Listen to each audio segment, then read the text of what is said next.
Any other Australian who wanted to attend a funeral for someone who died in tragic circumstances would have to put their hand in their own pocket.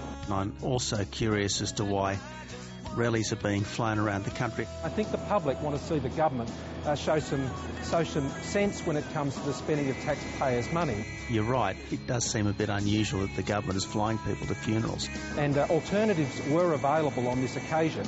The alternative is to say, we insist that we'll bury people at Christmas Island, or you can bury people in Sydney, but we're not going to let you come to the funeral of your son or your father. I wasn't prepared to do that. I'm sorry that I hurt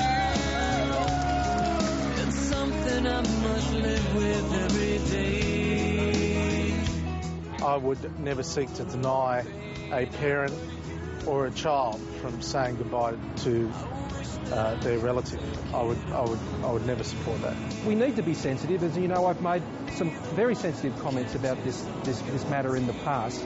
It's an absolute disgrace that you will quibble about a little bit of money for a funeral for people who've suffered enough. You know, timing in terms of comments I think is very important. The timing of my comments over the last 24 hours was insensitive and was inappropriate.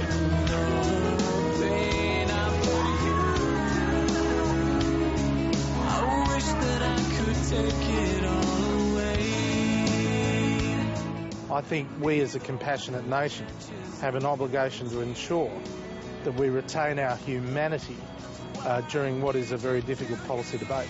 Look, I want to say that Scott has shown a lot of guts this morning, accepting that he might have gone a little bit too far yesterday. If you step over the mark, I think you've got to say so, and I'm prepared to do that.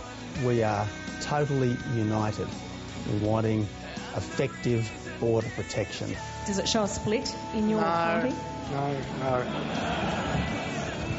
No split.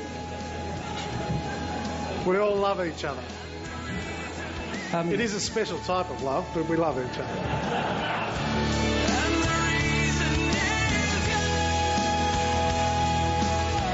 All 22 asylum seekers, including the 9-year-old boy that you spoke of who had been orphaned, Sanan Kaliki, are now on their way back to Christmas Island on a charter plane. Where's the compassion there? It's not as simple as saying, we're going to drop him off in Sydney. There's a process to go through. There is no harmony in sending a 9-year-old child back to that hellhole. I make the decisions based on the evidence before me and what is in the best interest of the child in particular, and also the integrity of our immigration system. Disgusting! Shame on you!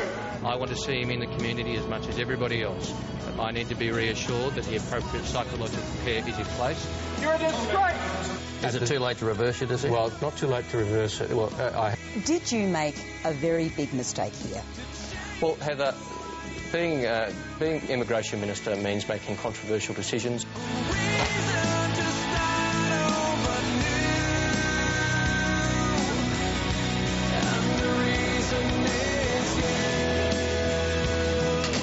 Mr Morrison, from today's reports, appears to want to go down a very grubby path in the migration debate in this country.